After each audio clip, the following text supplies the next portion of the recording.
Sunitha jewellers కొత్త brand Purvi అందమైన 18 grams బంగారు ఆభరణాలు దుబాటు ధరల్లో. వివరాలకు సంప్రదించండి. కాదమ్మా, వీళ్ళిద్దరూనేమో మాకు అతను కావాలని అంటున్నాడు. మరి అసలు అతను ఏమంటున్నాడు విందాం. మరి ఒకసారి కాల్ చేయండి ప్రియా, ఏమంటున్నాడు.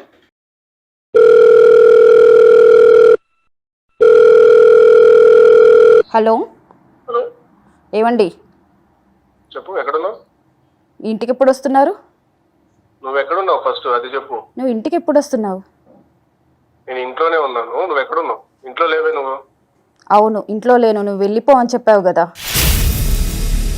వెళ్ళిపో అని చెప్తే వెళ్ళిపోతావా? అవును. నీ ఇష్టమా అంతా? నేను ఎక్కడికి వెళ్ళిపోవాలి మరి? వెళ్ళిపో అంటే వెళ్ళిపోతావా? నీ ఇష్టమా అంతా? పాప ఎక్కడుంది? నువ్వు ఎక్కడ? నా దగ్గర ఉంది. పాప కూడా నా దగ్గరే ఉంది. ఫస్ట్ నువ్వు ఇంటికి రా, మాట్లాడదాము. ఫోన్ లో ఎన్ని మాట్లాడడానికి కాదు. నువ్వు ఫస్ట్ ఇంటికి రా. నువ్వేం చెప్పావు నన్ను? సరే చేశాను, చెప్పాను కదా, ఒప్పుకున్నాను కదా. లేదు, ఇంటికి రా. లేదు, నేను రాలేను. నాకు ఏదో ఒకటి న్యాయం చెయ్యి, నువ్వు నేను ఇంటికి వస్తాను. కానీ అప్పటి వరకు నేను రాలేను. డోర్ మూసుకుని ఇంటికి రా. పాప నేను రానండి. టెన్షన్ పెట్టకురా. నేను రానండి. నేను మీద ఎంత ప్రేమ పెట్టుకున్నాను తెలుసా? నువ్వు నన్ను ఎంత మోసం చేసావు తెలుసా?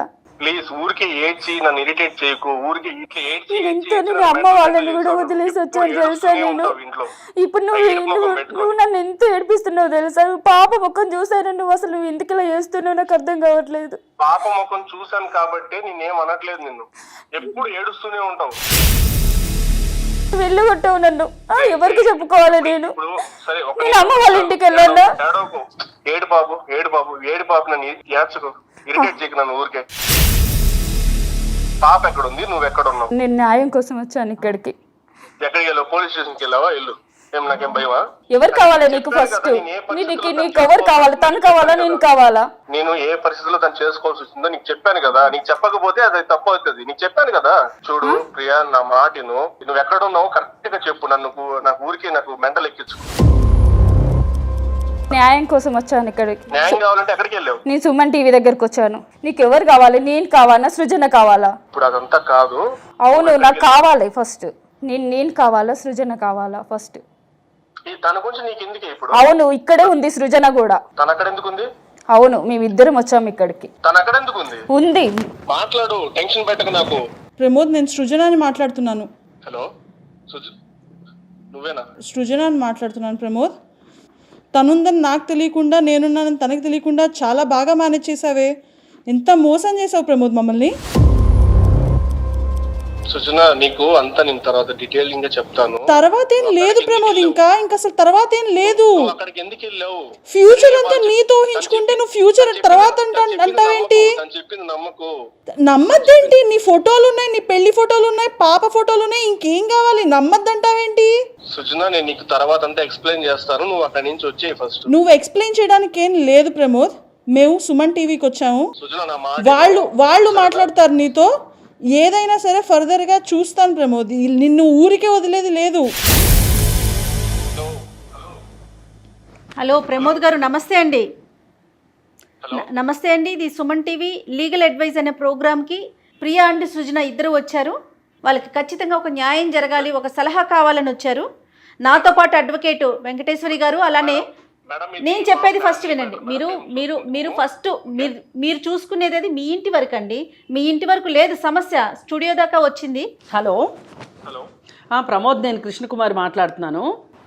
మేడం ప్లీజ్ ఏమనుకోకండి మేడం. ఇది మా ఫ్యామిలీ మ్యాటర్ మేడం. మేము మాట్లాడుకుంటాం, మేము సెటిల్ చేసుకుంటాం మేడం. మీరు ఇన్వాల్వ్ కాకండి ప్లీజ్. మేము ఇన్వాల్వ్ అవ్వమంటే కుదరదండి. అవ్వద్దు అంటే ఇన్వాల్వ్ అయ్యేలాగా మీరు చేశారు. మీరు ఒక పెళ్లి చేసుకుని ఒక పాపని కని ఇంకొక ఆమెను పెళ్లి చేసుకొని ఒకళ్ళకొకళ్ళు తెలియకోకుండా మీరు నాటకం ఆడతానంటే ఎలా కుదురుతుంది? అసలు ఇది మీకు న్యాయం కూడా నిజమే. బట్ ఇద్దరిని కూడా నేను ఇక్కడ తక్కువ చేసి చూసుకోలేదు మేడం. నేను అసలు యాక్చువల్ గా చిన్నగా చెప్దాం అనుకున్నాను. ఈ లోపల తెలిసింది అంతే. మీరు దీని ఇష్యూ పెద్ద చేయకండి. మీరు లేదు, నేను ఒక ప్రశ్న వేస్తాను. మీ భార్య ప్రియా ఉన్నారు కదా, అవును. ఆమె మిమ్మల్ని పెళ్లి చేసుకున్న తర్వాత ఇలాగే ఇంకొక అతన్ని పెళ్లి చేసుకుని నేను నెమ్మదిగా నీకు తర్వాత చెప్తాను అంటే మీ రియాక్షన్ ఎలా ఉంటుంది చెప్పండి ఒకసారి. అది ఎలా ఒప్పుకుంటాను మేడం? ఎందుకు ఒప్పుకో? ఇక్కడ ఏదో ఒక సమాధానం వాళ్ళిద్దరికి దొరకకపోతే వాళ్ళు డైరెక్ట్గా పోలీస్ స్టేషన్కి వెళ్తారు. పోలీస్ స్టేషన్ నుంచి విషయం కోర్టుకి వెళ్తుంది. అప్పుడు మీకు ఏం జరుగుతుందో మీకు అర్థమవుతుంది. వారం రోజుల్లో పెళ్లి చేసుకుంది అంటే మీరు ఆ అమ్మాయినికి ఎంత విలువ ఇవ్వాలి చెప్పండి. ఇప్పుడు ప్రియాని మీరు ప్రేమించే పెళ్లి చేసుకున్నారు కదా. అవునండి. మరి ప్రేమించే పెళ్లి చేసుకున్నప్పుడు మీరు ఇంకొకరిని ప్రేమించి వాళ్ళని కూడా దొంగతనంగా పెళ్లి చేసుకోవాల్సిన అవసరం ఏమొచ్చింది సృజనాని? మేడం తను కూడా నాకు నచ్చిందండి. ఇప్పుడు నేను ఒకటి అడుగుతాను, మేడం, మీ నాకు నచ్చింది, నా మనసుకు నచ్చింది, చేసుకున్నానండి. అట్లా చేసి నచ్చుతారు నాయన. ఇప్పుడు వీళ్ళిద్దరు సృజన అయిపోయింది, తర్వాత ఇంకెవరో నచ్చరని గ్యారంటీ ఏంటి? లేదు మేడం, నాకు వీళ్ళిద్దరంటే ఇష్టం మేడం. ఇంకెవరిని చేసుకోను, నాకు ఇంకెవరు ఇష్టం లేదు, నాకు ఇంకెవరు వద్దు. అలా కాదు. ఇప్పుడు ప్రియాని గనక మీ అమ్మ వాళ్ళు మీ నాన్న వాళ్ళు నీకు ఇష్టం లేకుండా నీకు కానీ పెళ్లి చేసి ఉంటే బలవంతంగా, నాకు ఆమె మీద మనసు రావట్లేదు, మా ఇంట్లో వాళ్ళు చేసిన తప్పు ఇది, మీరు చేసిన దానికి మీరే సమాధానం చెప్పండి అని ఇంట్లో వాళ్ళని మీరు ఇంకో పెళ్లి చేసుకున్నారు అంటే ఎంతో కొంత అంటే విలువ అర్థమో ఇవన్నీ ఉన్నాయని కాదు, మీరు ఒక స్టాండ్ తీసుకోవడానికి మీకు ఒక గ్రౌండ్ ఉండేది. ఇప్పుడు మీరు ఈమెను ఇష్టపడి పెళ్లి చేసుకొని మళ్ళీ అదే ఇష్టం ఇంకొక ఆమె చూపెట్టి ఇది ఏమన్నా అభిమాన నటులను మార్చుకోవడం అనుకుంటున్నారా పెళ్ళంటే? ఇప్పుడు మీ ఇంట్లో వాళ్ళు వస్తారు, ఇప్పుడు ఆ అమ్మాయి వాళ్ళ ఇంట్లో వాళ్ళు కూడా వస్తారు. ఏదంటే నాతో తేల్చుకోండి మేడం, వాళ్ళు ఎందుకు ఇప్పుడు తప్పు చేసింది నేను అంటున్నారు కదా. కాదమ్మ, తప్పు చేసింది అంటున్నారు కాదు కాదు ప్రమోద్, నేనైతే తప్పు చేశాను నాకే అనిపించలేదు. మీ ఇంటి పేరు చెప్పండి ప్రమోద్ ఒకసారి. మేడం అవన్నీ వద్దు. అరే మీ ప్రమోద్ సన్ ఆఫ్ అని ఉంటుందా ఒక పేరు? ఉంటదండి. అది అందుకే ఇంట్లో వాళ్ళు అవసరం అవుతారు. ఇప్పుడు కూడా పెళ్లి కొడుకులు ఆకాశంలోంచి ఊడిపడరు, గుర్తుపెట్టుకోండి మీరు. ఒక తల్లి ఒక కుటుంబం నుంచే వస్తారు. సరే మేడం, మీరు అన్నది కరెక్టే, కానీ నేను మా ఇంట్లో ఇన్వాల్వ్ చేయాలని అనుకోవట్లేదు. ఎందుకు? మీరు నాతో మాట్లాడండి. అలా కుదరదండి. ఇప్పుడు ఫైనల్కి మీరేమంటారు? అసలు సృజనని ఎందుకు పెళ్లి చేసుకున్నారు చెప్పండి, అది చెప్పండి. ప్రియాని ఇష్టపడి పెళ్లి చేసుకుని సృజనని ఎందుకు చేసుకున్నారు? ఆ అమ్మాయి జీవితం ఎందుకు నాశనం చేశారు? పైగా ఆ అమ్మాయికి ఈ సంగతి చెప్పలేదు. చేసుకునేది ఇద్దరినే కదా మేడం, ఎంతమంది అయినా ప్రేమించొచ్చు కదా. అంటే ప్రేమించొచ్చా స్నేహం చేయొచ్చా? ప్రేమకి స్నేహానికి తేడా తెలుసా మీకు? బట్ మేడం వీళ్ళిద్దరిని నేను పెళ్లి చేసుకున్న తర్వాత ఇంకెవరిని చూడలేదు మేడం, నేను ఇంకెవరితోనూ లేను. ఆ విషయము నా అంతరాత్మకు తెలుసు. ఇప్పుడు వాళ్ళిద్దరిలో ఎవరో ఒకళ్ళు ఇంకొక పెళ్లి చేసుకుని నాకు ఇద్దరు భర్తలు కావాలి అంటే మీరు ఒప్పుకుంటారా? ఒప్పుకోను మేడం. నేను ఎందుకు ఒప్పుకుంటాను? ఇది ఆయనకు ఒక న్యాయం, వాళ్ళకు ఒక న్యాయం. అది అవునండి, మీకో న్యాయం వాళ్ళకు ఒక న్యాయం కదా. కాదు మేడం, ఇప్పుడు నేను జాగ్రత్తగా చూసుకుంటున్నాను కదా, వాళ్ళకి ఇంకేంటి ప్రాబ్లం ఇక్కడ? సరే అండి, మీరు మామూలుగా ఎంత చెప్పినా ఫ్యామిలీ కౌన్సిలర్ గా నేను చెప్పగలిగింది నేను చెప్పాను, మీరు వినేలాగా లేరు. ఇది ఖచ్చితంగా ఒక లీగల్ పాయింట్ లో వెళ్తేనే ఇక్కడ వీళ్ళిద్దరికి న్యాయం జరుగుతుంది. లేదు లేదు, ఆల్రెడీ స్టూడియోలో ఉన్నారని చెప్పండి. ఇక్కడ మేడం ఉన్నారు, మేడం మాట్లాడతారు. నేను వెంకటేశ్వరి అడ్వకేట్ మాట్లాడుతున్నాను. మేడం ప్లీజ్ మేడం, రిక్వెస్ట్ చేస్తున్నాను మిమ్మల్ని, దయచేసి మీరు ఇన్వాల్వ్ కాకండి మేడం. ఈ యొక్క కార్యక్రమం ఉద్దేశం ఏంటంటే, ఎవరైతే సమస్యతో వస్తారో ఆ సమస్యని పరిష్కరించి అది చట్ట పరిధిలోనే పరిష్కరించి పంపించడం ఈ కార్యక్రమం యొక్క ఉద్దేశం. ఇప్పుడు మీరు ఇన్వాల్వ్ కావద్దు, నన్ను మాట్లాడొద్దు అన్నారు కాబట్టి నేను మీతో ఏమీ మాట్లాడను. ఈ దేశంలో ఉన్నటువంటి చట్టం ఏ విధంగా ఉంటుంది అన్న విషయాన్ని మీకు చెప్తాను. చెప్పిన తర్వాత మీరు డెసిషన్ తీసుకోండి. Decision is yours. ప్రమోద్, మీరు మేడం ఇప్పుడు చాలా చక్కటి పాయింట్ చెప్పారు. మీరు ఎంత స్వార్థపరులంటే, నాకు ఇద్దరు కావాలని మీరు మాట్లాడడము, తెలివి తక్కువగా ఆ అమ్మాయిలు ఇద్దరు మీ వలలో పడ్డము, మీరే చూసుకుంటున్నారు కానీ మీరు ఇంకొక ప్రాణిని ప్రపంచంలోకి తీసుకొని వచ్చారు. ఆ పిల్ల భవిష్యత్తు ఏంటి అన్న విషయాన్ని ఎవ్వరు కూడా ఆలోచించట్లేరు. అది చాలా తప్పు. దయచేసి మేము ఫస్ట్ వాళ్ళిద్దరితో మాట్లాడతాము, ఆ తర్వాత మా ఒపీనియన్ చెప్తాము. వాళ్ళిద్దరు ఏ నిర్ణయం తీసుకుంటారో ఆ నిర్ణయం మీదే మీ భవిష్యత్తు, వాళ్ళ భవిష్యత్తు, పాప భవిష్యత్తు ఆధారపడి. ఫోన్ పెట్టేయొద్దని చెప్పండి. మీరు ఫోన్ పెట్టకండి, దయచేసి వినండి ప్లీజ్. నేను చెప్పేది నేను ఇంటికి వచ్చాక మాట్లాడతాను, ఇంటికి రాండి ఫస్ట్. లేదమ్మా, అట్లా ఇంటికి రారు. వాళ్ళు ఒక న్యాయం కోసం ఇక్కడికి వచ్చారు. వాళ్ళకి మేము ఒక దారి చూపించకుండా మేము పంపం, ఒక ఐడియా ఇస్తాం వాళ్ళకి. దయచేసి వాళ్ళని పొల్యూట్ చేయకండి మేడం, ప్లీజ్. పొల్యూట్ చేయడం కాదండి, మేము వాళ్ళకి వాళ్ళు బాధతో వస్తే వాళ్ళ కన్నీళ్లు తుడిచి వాళ్ళకి ఒక దారి చెప్తున్నాం. జీవితంలో అమ్మ జరిగిందేదో జరిగింది, ఇప్పటికి మోసపోయింది చాలు, మీరు జీవితంలో మళ్ళీ ఇంకొకసారి మోసపోవద్దని చెప్తున్నాను. మీరు మోసం చేయాలని మీరు చూసినా కానీ వాళ్ళు మీ మాటలు ఇంక ఇప్పుడు వినరండి. అసలు వాళ్ళు ఏమంటారో విందాం. ఏమా అతనేంటో ఇద్దరు కావాలి అంటున్నాడు. ఇద్దరు నీకు ఓకేనా? మీ ఇద్దరు ఉంటారా అతనికి భార్యలుగా? నేను ఉండలేను మేడం, నాకు తను ఒక్కడే కావాలి, తను వద్దు. సృజనని పంచుకుంటే నువ్వు నేను ఒప్పుకోను. ఓకే, నీ పాపకు మట్టుకు తండ్రి కావాలి మేడం, తను కావాలి నాకు. మా పాపకు తండ్రి నేను ఎవరిని చూపించాలి మేడం రేపు? తనకి డివోర్స్ ఇచ్చేసి నేను లీగల్ వైఫ్ అని రికగ్నైజ్ చేసి అలా ఎలా డివోర్స్ ఇస్తారు అనుకుంటున్నారు? పాపకు నేను ఏమని చెప్పాలనుకుంటున్నారు? డివోర్స్ అని అంటే ఊరికే అంటున్నారా? ఒక్కళ్ళే వైఫ్ ఉండాలండి, లీగల్ అలా ఎలా?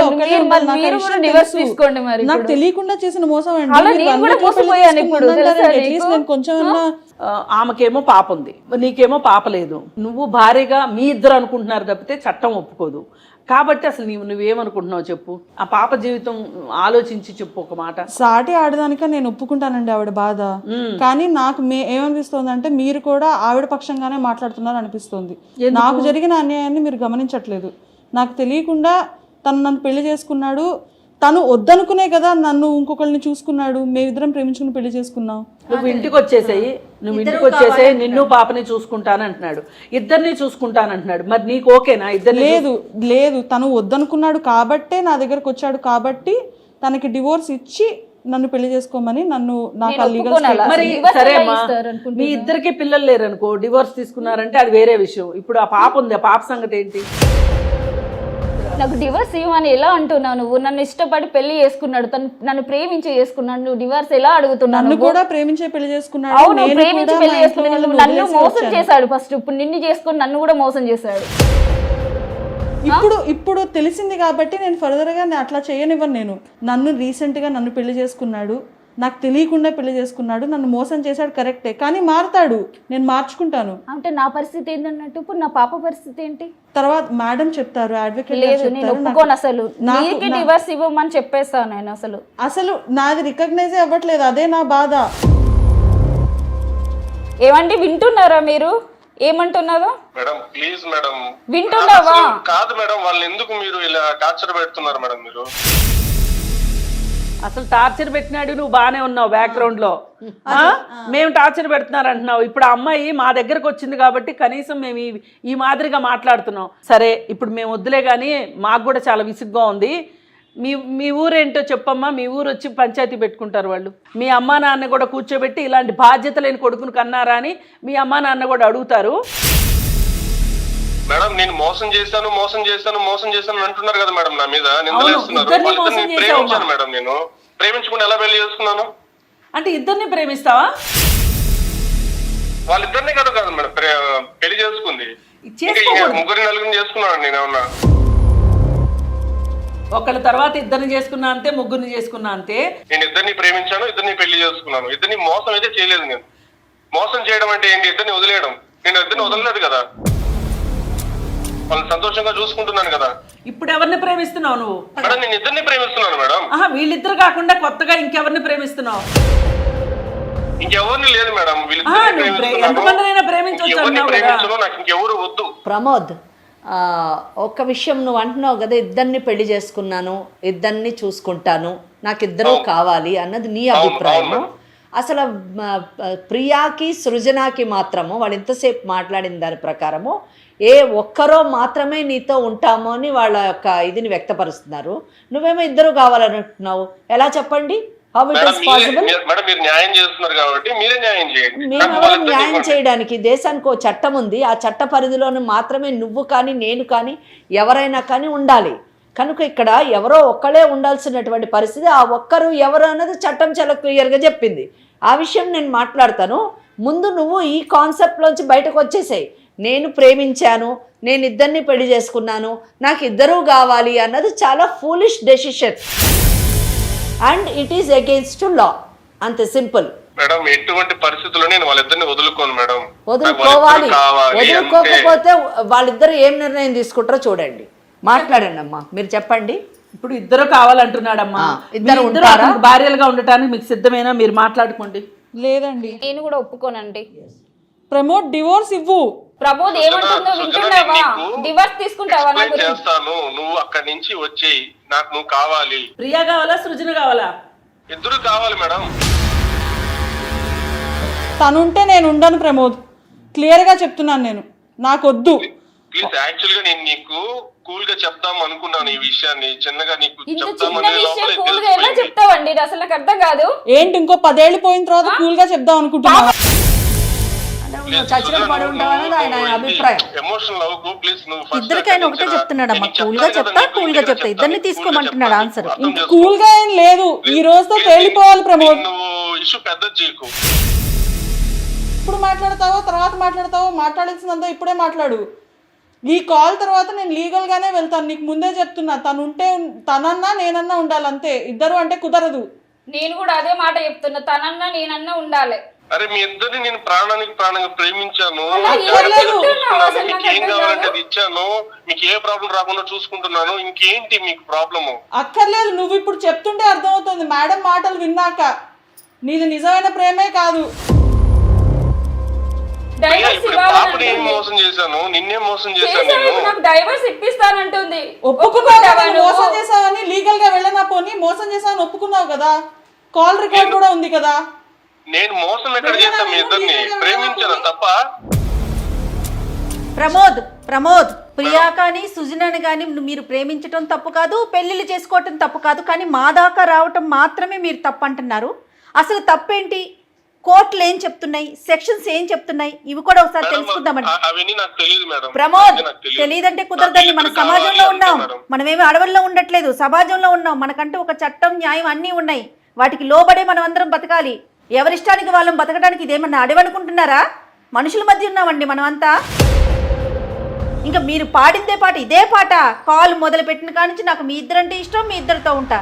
ఏమండి, చట్టాలు న్యాయాలు ఏం లేవా? ఇక్కడ జయ గారు, ఇక్కడ చాలా విషయాలు మనము అంటే ఈయన మాటల్లోని మనం పరిశీలించాల్సినటువంటి విషయం ఒకటి ఏంటంటే, ప్రియా కానివ్వండి లేదా సృజన కానివ్వండి, వాళ్ళిద్దరూ మాట్లాడినప్పుడు అంటే లాస్ట్ డిస్కషన్లోని మాట్లాడినప్పుడు ఇద్దరు కూడా ఒక విషయంలో ఖచ్చితంగా ఉన్నారు. ఏ విషయము? ఇద్దరు కలిసి ఉండేటటువంటి క్వశ్చనే లేదు. అవును, ఉంటే ఎవరమో ఒకళ్ళు ఉండాలి, ఇంకొక ఆమెకి డైవర్స్ ఇవ్వాలి అన్నది వాళ్ళ మాటల్లోని వాళ్ళు చెప్పడం జరిగింది. అవును. అదే మనం ప్రమోద్ని తీసుకుంటే, ప్రమోద్ ఇద్దరు కావాలి నాకు, ఇద్దరిని ప్రేమించారు, చాలా బాగా చూసుకుంటున్నాను, ఈ 3 ఇష్యూసే మాట్లాడుతున్నాను. అయితే ప్రమోద్, నువ్వు ఒక్క విషయము, ఇందాక మేడం గారు చెప్పినట్టు మేము మీ ఇంటికి రాలేదు, మీ సమస్య ఏంటి అని మేము అడగలేదు. వాళ్ళిద్దరూ అంటే ప్రియా సృజన ఇద్దరు స్టూడియోకి వచ్చి ఈ కార్యక్రమంలోని మా సమస్యకు మీరు పరిష్కారం చూపించండి అని అడిగారు. మేడం గారు ఒక ఫ్యామిలీ కౌన్సిలర్గా, నేను ఒక న్యాయవాదిగా మాకు మీడియేషన్ చేసేటటువంటి అధికారం ఉంది. మీడియేషన్ కేవలము చట్టాన్ని పరిరక్షించడంలో మాత్రమే మేము ఈ పని చేస్తున్నాం, అంతేగాని చట్ట విరుద్ధమైనటువంటి పనులు మేమేమీ చేయట్లేదు. అటువంటి సలహాలు సూచనలు అటువంటి అవేర్నెస్ కూడా మేము ఇవ్వం. ఈ విషయాన్ని నువ్వు బాగా గుర్తుంచుకోవాలి. ఇంకా రెండో విషయానికి వచ్చినప్పుడు, ఇక్కడ నేను ఇద్దరిని పెళ్లి చేసుకున్నాను, ఇద్దరిని ప్రేమించాను, ఇద్దరితో కాపురం చేస్తాను అనేటటువంటి కాన్సెప్ట్ మన చట్టంలో లేదు. హిందూ వివాహంలోని బహుభార్యత్వం అన్నది లేదు. కనుక దాని ప్రకారము నువ్వు ఇద్దరిని పెళ్లి చేసుకున్నాను అంటే ఆ పెళ్లి రెండవ పెళ్లి చెల్లుబాటు కాదు. ఆ రెండవ పెళ్లిని వాయిడ్ మ్యారేజ్ అని అంటారు. అది నువ్వు గుర్తు పెట్టుకోవాలి. ఎందుకంటే section 5 of Hindu marriage act ప్రకారము ఒక భార్యకు ఒకటే భర్త, ఒక భర్తకు ఒకటే భార్య. ఒకవేళ రెండవ పెళ్లి జరగాలి అంటే ఆ భార్య కానివ్వండి భర్త కానివ్వండి మరణించి ఉండాలి, లేదా భార్యకు కానివ్వండి భర్తకు కానివ్వండి మొదటి వాళ్ళతో విడాకులు అయ్యి ఉండాలి. ఈ రెండు జరిగితేనే రెండవ పెళ్ళి అనే కాన్సెప్ట్ ఉంది. కానీ భార్య బ్రతికుండగా భర్త బ్రతికుండగా రెండవ పెళ్ళి సెకండ్ వైఫ్ అనే పదాన్ని కూడా నేను ఉపయోగించను లాయర్గా. ఎందుకంటే సెకండ్ వైఫ్ అన్నది లేదు లాలోని. కానీ రెండో స్థానంలో కూర్చున్నటువంటి మహిళకు మాత్రము చట్టపరమైనటువంటి స్థానం లేదు. మరి పెళ్ళి సబ్సిస్టెన్స్గా ఉండగా ఇంకొక స్త్రీతో వివాహం చేసుకుంటే అది చట్టబద్ధంగా నేరము అని అన్నారు. యు ఆర్ రైట్ ప్రమోద్, నువ్వు తప్పు చేయలేదు, నేరం చేసావు. నువ్వు తప్పు చేయలేదు, నేరం చేసావు. కనుక ఈరోజు మారినటువంటి బిఎన్ఎస్ చట్టం ప్రకారము సెక్షన్ 82 ప్రకారము ఒక భార్య బ్రతికుండంగా ఇంకొక పెళ్లి చేసుకుంటే అది నేరముగా పరిగణింపబడుతుంది అని చెప్పారు. ప్రమోద్ వింటున్నారా?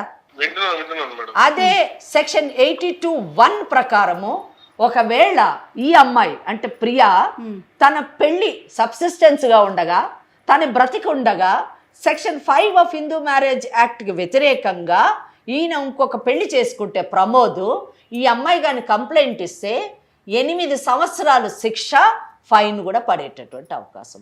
7 years to 8 years మటుకు శిక్ష పడేటటువంటి అవకాశం.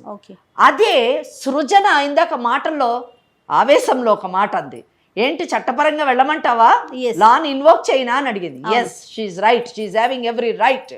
ఆ అమ్మాయి సృజనకు కూడా రైట్ ఉంది. అదే చెప్తున్నా. సెక్షన్ 82(2) కింద వచ్చి ఈ అమ్మాయి తనకి పెళ్ళైన విషయాన్ని సప్రెస్ చేసి దాచి నన్ను మోసపూరితంగా పెళ్లి చేసుకున్నాడని కంప్లైంట్ ఇస్తే 10 years ఇంప్రిజన్మెంట్, 10 years శిక్ష ప్లస్ ఫైన్. ప్రమోద్ వింటున్నావా? అంటే ఏంటంటే ఇక్కడ 7 సంవత్సరాలు, అక్కడ 10 సంవత్సరాలు శిక్ష పడేటటువంటి నేరం చేసావు నువ్వు, తప్పు కాదు. అంతేకాకుండా ఈరోజు ప్రియా నాకు వద్దంటుంది, సృజన నాకు వద్దు అనేది ఏం లేదు. ఎందుకంటే ఆమెకు అసలు first of all legal status రాలేదు. ఆమె ఏదో కోర్టుకెళ్ళి డైవర్స్ తీసుకునేటటువంటి స్థాయి ఆమెకి లేదు. కానీ ప్రియాకుంది. నీవు చేసినటువంటి ఈ నేరాన్ని ఒక గ్రౌండ్గా చూపించి ఆమె డైవర్స్కి వెళ్ళేటటువంటి అవకాశం ఉంది. ఆ సృజన కంప్లైంట్ ఇస్తే 10 ఏళ్ళు లోపలికి వెళ్ళిపోతావు. ఇక్కడ ప్రియా ఈ గ్రౌండ్ చూపించి విడాకులు తీసుకుంటే ప్రియా వెళ్ళిపోతుంది. ప్లస్ ప్రియా కూడా ఒక కంప్లైంట్ వేస్తే 8 years శిక్ష పడుతుంది. So ultimately what is that you are going to achieve లీగల్గా వెళితే? అండ్ అనదర్ పాయింట్, ఇందులోని ప్రతి వాళ్ళు ఇక్కడ కూర్చున్న ఇద్దరు మాట్లాడుతున్న ప్రమోదు వాళ్ళ గురించి మాట్లాడుతున్నారు కానీ ఓకే బిడ్డకి మరి మెయింటెనెన్స్ రావచ్చు, కానీ నువ్వు పోయి జైల్లో కూర్చుంటే మెయింటెనెన్స్ ఇచ్చేవాళ్ళు ఎవరు ఉండరు మరి.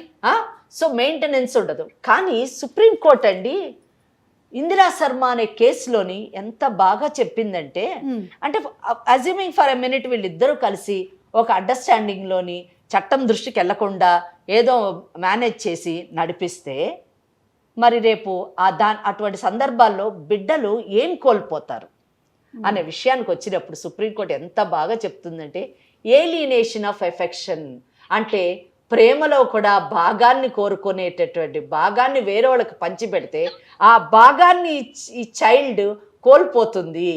ఏలినేషన్ ఆఫ్ ఎఫెక్షన్ని పంచుకోవడం అన్నది చాలా దురదృష్టకరమైనటువంటి విషయం. అటువంటి పరిస్థితిలో ఉన్నటువంటి బిడ్డలు ఏమవుతారు? ఒక సైకిక్ పేషెంట్లన్నా అవుతారు, లేదా క్రిమినల్స్ అన్నా అవుతారు. దయచేసి ఈ ఎపిసోడ్ చూసినప్పుడు నేను కోరుకునేది ప్రేక్షకులకు ఒకటే, యువత మోసపోకండి, చట్ట విరుద్ధమైనటువంటి పనులు చేయకండి, మీ జీవితాలను నాశనం చేసుకోవద్దు, భావి తరాల యొక్క జీవితాన్ని కూడా పాడు చేయకండి. ప్రమోద్, నేను చెప్పిన ప్రతి మాట ఎవరిని పొల్యూట్ చేయడానికి కాదు, సమాజాన్ని సక్రమమైనటువంటి దిశలోని నడిపించడానికి, మన వివాహ వ్యవస్థని ప్రొటెక్ట్ చేయడానికి. ఇప్పుడైనా నీ భార్య గురించి, నీ బిడ్డ గురించి ఆలోచించు, ఒక సరైనటువంటి నిర్ణయం తీసుకో. లేకపోతే మాత్రం నువ్వు చాలా సమస్యల్లోని, చట్టపరమైనటువంటి సమస్యల్లోని ఇరుక్కోవాల్సి వస్తుంది. అలాగే నేను సృజనకి చెప్పదలుచుకున్నాను, నేను ప్రియాకి ఏమి చెప్పదలుచుకోలేదు. I'm very very happy and very comfortable and I appreciate Priya. ఎందుకంటే భార్య స్థానం ఎప్పటికైనా పదిలం. ఆ స్థానాన్ని కాపాడవలసినటువంటి బాధ్యత ఫ్యామిలీ కౌన్సిలర్స్ లాంటి వాళ్ళకి కానివ్వండి, ఇటువంటి ఛానల్స్ వారికి కానివ్వండి, లేదా మాలాంటి లాయర్స్ పైన మా పైన ఉన్నది. ఎందుకంటే భార్య స్థానానికి బీటలు వాటినప్పుడు వివాహ వ్యవస్థ కూలిపోతుంది. కనుక అటువంటి పరిస్థితిలోని అటువంటి అవేర్నెస్ కానీ అటువంటి సలహాలు కానీ మేము ఇవ్వము. కనుక సృజన, నువ్వు కూడా యంగ్స్టర్వి, సాటి మహిళనని ఇందాకన్నావు. ఆ విషయాన్ని గుర్తుపెట్టుకొని గౌరవంగా నువ్వు తప్పుకో, నీ భవిష్యత్తుని అందంగా తీర్చిదిద్దు. ఇటువంటి వాళ్ళకి వీలైతే బుద్ధి చెప్పడానికి ప్రయత్నించు. ఇదే నేను చెప్పదలుచుకో. ఏంటమ్మా సృజన, ఏం ఆలోచిస్తున్నావు? నాకు జరిగింది అన్యాయమే కదండి, మరి నా పరిస్థితి ఏంటి? ఒకటి, ఇప్పుడు ప్రియాకి పాప ఉంది. పాప భవిష్యత్ దృష్ట్యా అతని తప్పుని క్షమించాల్సిన పరిస్థితిలో ప్రియ ఉంది. కానీ నీకు ఒకరిని క్షమించటం కావచ్చు, లేకపోతే మళ్ళీ వాళ్ళ మీద ఆధారపడాల్సిన అవసరం కానీ నీ జీవితానికి లేదమ్మా. ఒకటి గుర్తుపెట్టుకో, చక్కగా చదువుకున్నావు, ఇంకా చదువుకో, నీకు మంచి భవిష్యత్తు ఉంటుంది. ఎందుకంటే ఇలాంటి లీగల్గా సరైన స్టాండ్ లేని పొజిషన్లో నువ్వు ఎందుకు ఉండాలి? నీకేం తక్కువ? నువ్వు తెలిసి దిగలేదు, తెలిస్తే దిగేదానివి కాదు. అతనికి ఇంకొక పెళ్ళి అయింది, ఒక పాప ఉంది అని తెలిస్తే మటుకు నువ్వు పెళ్లి చేసుకునేదానివి కాదు, నాకు అర్థమవుతుంది. అందుకోసం ఏంటంటే ఎందుకు ఆ పెళ్ళైన వాడు అప్పుడంటే తెలియలేదు, ఇప్పుడు తెలిసింది. అతని వెనక షాడోగా ఉండాల్సిన కర్మ నీకేంటి? నువ్వు నీ జీవితం నువ్వు గడుపు. ఒక్కటే, నువ్వు తొందరపడ్డావు, అంతకంటే చేసింది ఏమీ లేదు. నువ్వు ఇప్పుడు మట్టుకు అతన్ని శిక్షించవా అనేది నీ ఆప్షను. కానీ నేను కోరుకునేది ఏంటి అంటే నువ్వు జీవితంలో స్థిరపడాలి. ఒక వ్యక్తిత్వం ఉన్న అమ్మాయిలాగా ఆత్మస్థైర్యంతో నీ కాళ్ళ మీద నువ్వు ఆర్థికంగా నిలబడి నీకు నచ్చిన అతన్ని నువ్వు పెళ్లి చేసుకోవాలని కోరుకు. ఇదిగో ప్రమోద్, ఇప్పుడు దాకా వాళ్ళని పొల్యూట్ చేయకండి, వాళ్ళని అది చేయొద్దు ఇది చేయొద్దు అని ఏవేవో మాట్లాడావు కదా. ఇప్పుడు వాళ్ళకి చట్టము న్యాయము అన్నీ అర్థమయ్యేటట్లు మేడం చెప్పారు. మేడం నాకు ఏం మాట్లాడాలో అర్థం కావట్లేదు మేడం. ఏం మాట్లాడాలో అర్థం కావడం ఏంటి? నీకు అర్థమైనా అర్థం కాకపోయినా నీ ముందున్నది ఒకటే, 10 సంవత్సరాలు జైలుకి వెళ్తావా, లేకపోతే బుద్ధిగా నీ భార్య పిల్లలతో కాపురం చేస్తావా, ఇంతే ఆప్షన్. జీవితం అన్న తర్వాత, భార్యాభర్తలు అన్న తర్వాత పరపొచ్చాలు వస్తూ ఉంటాయి, ఇలాంటి ఆకర్షణలకు లోనవుతూ ఉంటారు, దాన్ని ప్రేమని ముద్దు పేర్లు పెట్టుకుంటూ ఉంటారు. కానీ అప్పుడప్పుడు మీరు క్షమించాల్సి ఉంటుంది అని చెప్పి భార్యకైనా భర్తకైనా మేము సర్ది చెప్తాము. అదే ఉద్దేశంతో, ఎందుకంటే పాప ఉన్నది కాబట్టి మీరు ఎలాగో కని మర్చిపోయినా కానీ మేమైతే ఒక సోషల్ రెస్పాన్సిబిలిటీ తోటి మేము మర్చిపోము. అందుకని పాప కోసం ప్రియాని కన్విన్స్ చేస్తాము. ఇక నుంచి అయినా సరే అతను మారతాడు, మారకపోతే అతని మెడన కత్తి వేలాడుతూనే ఉంటుంది. కాబట్టి అతను సరిగా ఉంటాడు అని నీ వైపు నుంచి మేము ఆ అమ్మాయికి నమ్మకం ఇస్తున్నాము. నువ్వు ఆ నమ్మకాన్ని నిలబెట్టుకుంటే ఒక మంచి కుటుంబం ఉంటుంది, నీ పాపకి ఒక తల్లి తండ్రి ఉంటారు. మరి ఏమంటావు ప్రమోద్? మేడం నాకైతే ఏం అర్థం అవ్వట్లేదు మేడం.